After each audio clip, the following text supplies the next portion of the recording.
Hello दोस्तों, नमस्कार। लीजिए आज जो है आपके समझ जो है प्रश्नावली 3.5 का जो है चौथा नंबर क्वेश्चन चल रहा था हमारा। 12 से हम लोग वीडियो डाल रहे थे, तो उसमें चौथा नंबर क्वेश्चन के बाद में जो है ये बेटा यहाँ पे 5वां नंबर क्वेश्चन बताने वाले हैं। अब 5वां नंबर क्वेश्चन बोलता है कि एक आयत का क्षेत्रफल 9 वर्ग इकाई कम हो जाता है। एक आयत का क्षेत्रफल क्या होता है बेटा? 9 वर्ग इकाई कम हो जाता है। आप जैसे जानते हैं क्षेत्रफल हमेशा दो विमाओं का करता है, मल्टीप्लिकेशन होता है, इसलिए इसका आंसर क्या आएगा? वर्ग इकाई में आएगा। ठीक है दोस्तों, आगे बोलता है यदि उसकी लंबाई में 5 इकाई कम कर दिया जाए और चौड़ाई में 3 इकाई क्या कर दिया जाए? बढ़ा दिया जाए, तब उसमें क्या होता है? 9 इकाई की क्या हो जाती है? कमी हो जाती है। और बोलता है यदि हम लंबाई को 3 इकाई बढ़ा दिया जाए और चौड़ाई को 2 इकाई बढ़ा दिया जाए तो उसके क्षेत्रफल 67 इकाई बढ़ जाता है। मतलब जो क्षेत्रफल रहेगा वो 67 इकाई क्या हो जाएगा बच्चों? बढ़ जाएगा। ठीक है दोस्तों, तो बोलता है आयत की विमाएं ज्ञात कीजिए। देखिए एक्चुअली में आयत होता क्या है, ये बेटा आयत है। अपने को आयत की लंबाई और चौड़ाई के बारे में कोई दिया है क्या? अपने को लंबाई और चौड़ाई परफेक्ट रूप से दिया है क्या? नहीं। माना कि एक आयत की लंबाई क्या है? x इकाई है और चौड़ाई क्या है बेटा? y इकाई है। क्या बेटा? y इकाई है। तो बेटा जैसे आप जानते हैं कि क्षेत्रफल, आयत का क्षेत्रफल होता क्या है? आयत का क्षेत्रफल बेटा होता है लंबाई गुणित चौड़ाई। इसकी लंबाई क्या है? x, चौड़ाई क्या है? y, इंटू हो जाएगा। तो इसका आंसर क्या में आता है? वर्ग इकाई में, वर्ग इकाई में आ जाता है। अब बोलता है पहली स्टेप बोलता है यदि इसके आयत की लंबाई में, यदि आयत की लंबाई में जो है 5 इकाई का कर दिया जाता है, कमी कर दी जाती है। 5 इकाई की कमी कर दे बेटा। ठीक है, अब इसकी चौड़ाई में बोलता है 3 इकाई का दी बढ़ा दी जाए। इसकी चौड़ाई में बेटा, चौड़ाई क्या है इसकी रे? y है। चौड़ाई में 3 इकाई बढ़ा दिया जाए तो बेटा चौड़ाई और लंबाई का गुणनफल x माइनस वाई और क्या पे y प्लस 3, ये चौड़ाई, ये लंबाई हो गई, ये चौड़ाई हो गई, इनका गुणनफल ही इसका क्या क्षेत्रफल होता है। बेटा ऑलरेडी पहले क्षेत्रफल क्या होता है? x माइनस वाई था। इसके क्षेत्रफल में अब बोलता है 9 इकाई की क्या हो जाती है? कम हो जाती है। ये बन गया तुम्हारा इक्वेशन नंबर फर्स्ट बन गया। अब बोलता है बच्चों की, अब बेटा ये यदि आयत की लंबाई में, सेकेंड स्टेप बोलता है, सेकेंड शर्त बोलता है यदि आयत की लंबाई में 3 इकाई की वृद्धि कर दिया जाए और चौड़ाई में 2 इकाई की वृद्धि कर दिया जाए तो इसके क्षेत्रफल क्या हो जाए बेटा? x प्लस वाई और x minus x plus 2y। इसके क्षेत्रफल x माइनस वाई था तो ये बेटा x इंटू वाई था। इसके क्षेत्रफल में कितनी बेटा? 67 इकाई क्या होती है? बढ़ोतरी। मतलब क्या बढ़ोतरी होती है? 67 इकाई की बढ़ोतरी हो जाती है। ये बन जाएगा इक्वेशन नंबर, बन जाएगी बेटा सेकंड बन जाएगी। ठीक है दोस्तों, इन इक्वेशन को देखते देखते बनाते क्वेश्चन देखो क्या होता है। माना कि हमको क्या करना पड़ेगा बेटा? अपने को ना तो आयत की लंबाई ना तो चौड़ाई अपने यहाँ पे दी हुई, अपने को ज्ञात करना है तो क्या करना पड़ेगा? मानना पड़ेगा। ठीक है, तो माना कि क्या बेटा? माना कि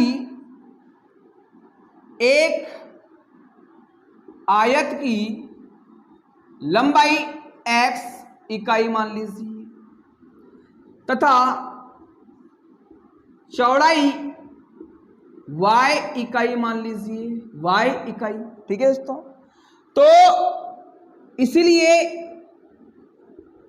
आयत का क्षेत्रफल होता है लंबाई गुणित चौड़ाई। मतलब बेटा आंसर आ जाएगा x इंटू वाई वर्ग इकाई में, ये क्षेत्रफल हो जाएगा। लेकिन आपके पास में शर्तें दी हुई है। पहली शर्त बोलता है बच्चों कि यदि आयत की लंबाई में 5 इकाई की कमी तथा चौड़ाई में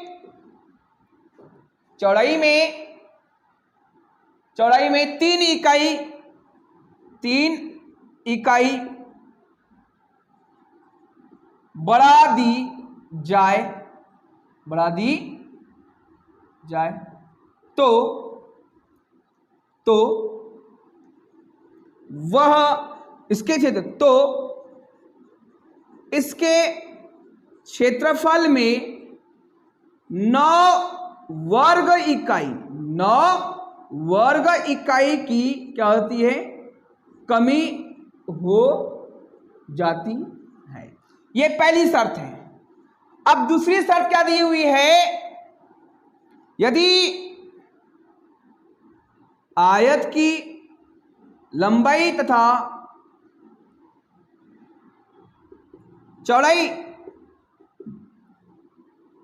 में क्रमशः 3 इकाई व 2 इकाई की वृद्धि कर दे तो क्षेत्रफल 67 मतलब बेटा 67 वर्ग इकाई बढ़ जाता है। ये रहे आपका क्वेश्चन का बेटा, क्वेश्चन का निचोड़ है। अब इसको सॉल्यूशन करते हैं हम लोग, इसका सॉल्यूशन करते हैं।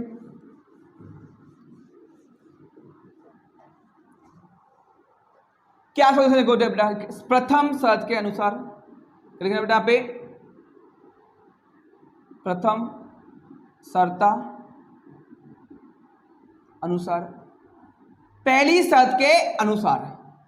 पहली शर्त क्या बोलता है, बोलता है कि x लंबाई है, इसमें जो आपको क्या करना है 5 इकाई की कमी कर दो, और चौड़ाई में 3 इकाई बढ़ा दिया जाए। चौड़ाई क्या है, y है, इसमें 3 इकाई बढ़ा दो बेटा, तो वह जो क्षेत्रफल है x इंटू वाई था, लेकिन इसमें 9 इकाई का कर दो, कमी कर दो। ठीक है दोस्तों, देखते इसको सॉल्व करते हैं। तो बनता क्या है, इसका मल्टीप्लाई आपस में कर दो बेटा, क्या यहाँ पे हो जाएगा बेटा, प्लस का मल्टीप्लाई प्लस में तो प्लस हो जाएगा, एक्स का मल्टीप्लाई वाई से तो क्या एक्स इंटू वाई हो जाएगा, प्लस का मल्टीप्लाई प्लस का प्लस में तो प्लस हो जाएगा, 3 का मल्टीप्लाई 1 से कितना है 3 का 3 और 1 से तो x, प्लस का मल्टीप्लाई माइनस में तो माइनस हो जाएगा, 5 का 5, वाई है तो वाई, ऋण का होना धन में तो ऋण हो जाएगा बेटा, 5 कितना पे 15, क्या है x इंटू वाई माइनस कितना पे 9। ठीक है बेटा, ये x plus x into y plus में, अब बराबर की इधर भी x इंटू वाई प्लस में है, तो ये दोनों समान है, इसलिए क्या पे कैंसिल आउट हो जाएगा।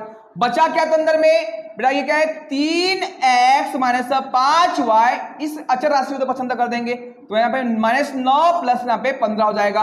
मतलब बेटा कितना पे 3x माइनस 5y बराबर ऋण और धन में समय घटेगा, लेकिन बड़ी संख्या 15 है, 15 से धन का चिन्ह लगाते, लेकिन स्टार्टिंग धन दिखाते नहीं है। 15 में से 9 घटेगा तो बचेगा कितना पे बेटा 6, कितना पे 6। ये बन गया इक्वेशन नंबर फर्स्ट।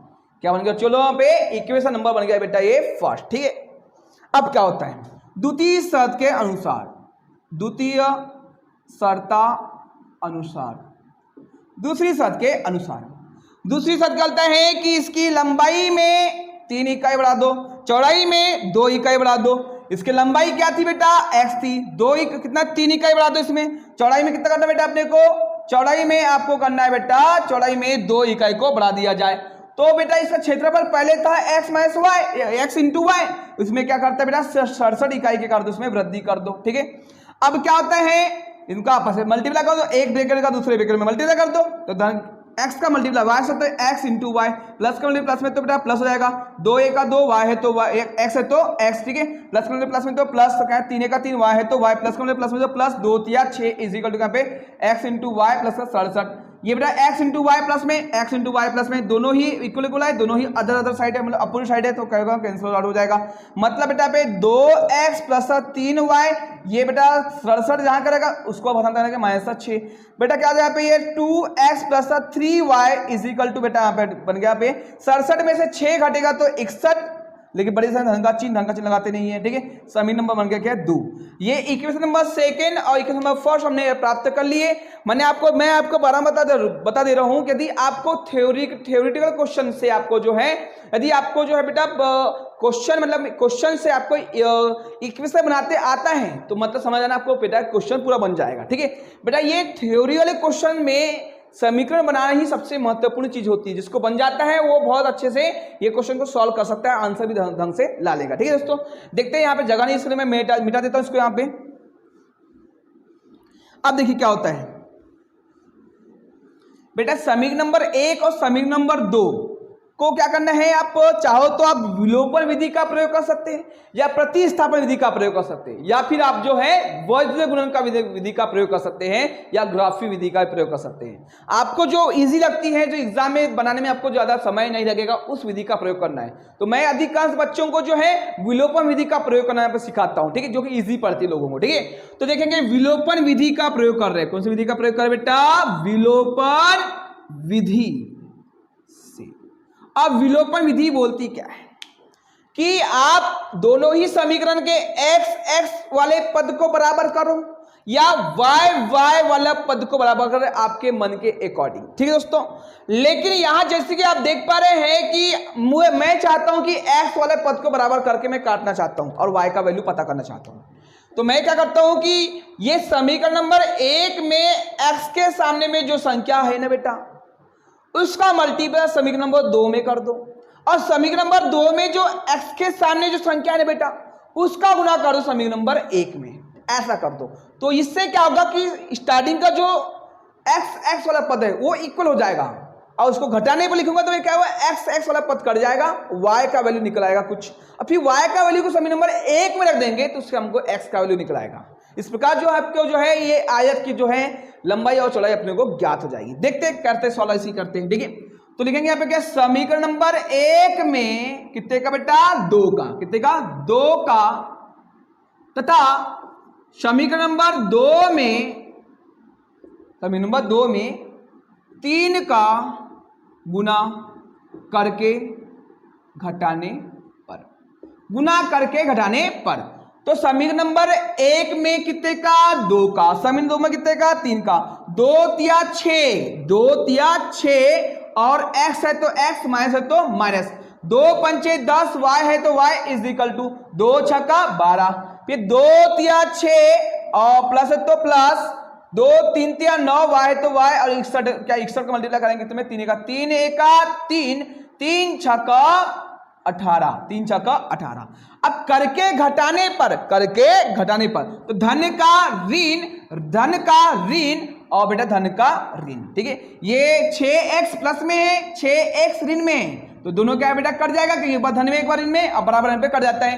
ऋण और ऋण हमेशा जुड़ जाएगा, लेकिन बड़ी संख्या का सामने का चिन्ह लगेगा, मतलब बेटा 19 y हो जाएगा लेकिन ऋण का चिन्ह लगेगा। धन ऋण हमेशा घटेगा लेकिन बड़ी संख्या का चिन्ह लगेगा, मतलब 83 में से 12 घटेगा तो जगह पे 1 और जगह पे 7 और 1 12 1, ठीक है। ये माइनस में आ जाएगा बेटा आंसर, इसका भी आंसर 171 जो है माइनस में आएगा, फिर बड़ी संख्या का चिन्ह कहां पे माइनस में, ठीक है। अब ऋण से ऋण यहाँ पे कैसे हो जाएगा, तो y के गुणा में है तो वो संख्या अगली और किसी संख्या के बटे में, मतलब 171 के बटे में 19 हो जाएगा, 171 के बटे में क्या यहाँ पे 19 हो जाएगा। मैं 19 में ऐसा कौन सी संख्या का मल्टीप्लाई कर दूं कि ये 171 आ जाए, तो मैं क्या करता हूं बेटा, 19 का पहाड़ा जो है यदि मैं 8 बार पढ़ता हूं, कितना बेटा, 9 बार पढ़ता हूं, 9 9 81 की 1 हासिल कर बेटा कितना पे 8, और 9 1 का 9, 9 और 8 होता है 17, लेकिन 19 1 का 19 और 19 9 171, मतलब y का वैल्यू कितना प्राप्त हो गया बेटा पे 9। अरे y का वैल्यू कितना प्राप्त हुआ, 9।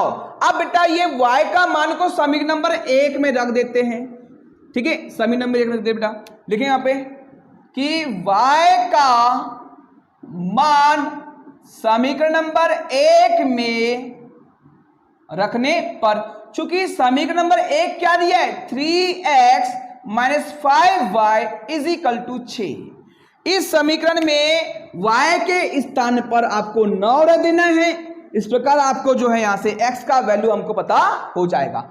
चूंकि इसीलिए लिखेंगे बच्चों यहाँ पे 3x माइनस 5 y के प्लेस पर रखना है बेटा 9 इज इक्वल टू 6, मतलब क्या हो यहाँ पे 3x, क्या चो 3x 9 5 45 इज इक्वल टू 6, भैया चर राशि एक तरफ, अचर राशि एक तरफ कर देंगे, मतलब 3x जहां का रहेगा वो चर राशि है, वो 45 एक अचर राशि है और 6 भी एक अचर राशि है। 6 को जहां का रहेगा 45 को पक्षांतर करेंगे, पक्षांतर करने के पहले जो संख्या माइनस रहेगी, पक्षांतर करने की संख्या क्या प्लस हो जाती है। 6 धन कितना पे 45, इनको आपस में जोड़ेंगे तो बेटा ये कितना पे आ गया बेटा, ये 6 में 5 होंगे पे 11, 1 कितना पे 5 51। ये x जहां क्या रहेगा, ये गुणा में किसके बटे जाएगा 3, 3 का 3, 3 दूनी 3 का 3, 3 का 3, ठीक है, 3 7 21, मतलब x का वैल्यू कितना प्राप्त होगा बच्चों यहाँ पे 17। अतः हमने क्या माने थे, अतः आयत की